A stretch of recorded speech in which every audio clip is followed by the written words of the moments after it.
મહુવામાં પક્ષીને પીવાના પાણીના કુંડાનું વિતરણ.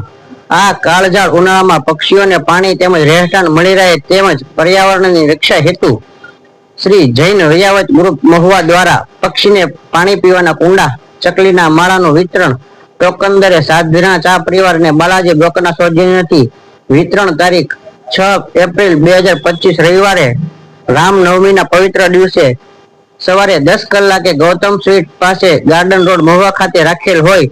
મહુવાની જાહેર જનતાને પક્ષીઓના પીવાના કુંડા લઈને પાણી પીવડાવાય તેવું કરવા સંસ્થા દ્વારા વિનંતી કરાઈ છે, જેનો મહુવાની પર્યાવરણ પ્રેમી તથા જીવદયા પ્રેમી જનતાએ ખૂબ જ બહોળા પ્રમાણમાં લાભ લીધો છે.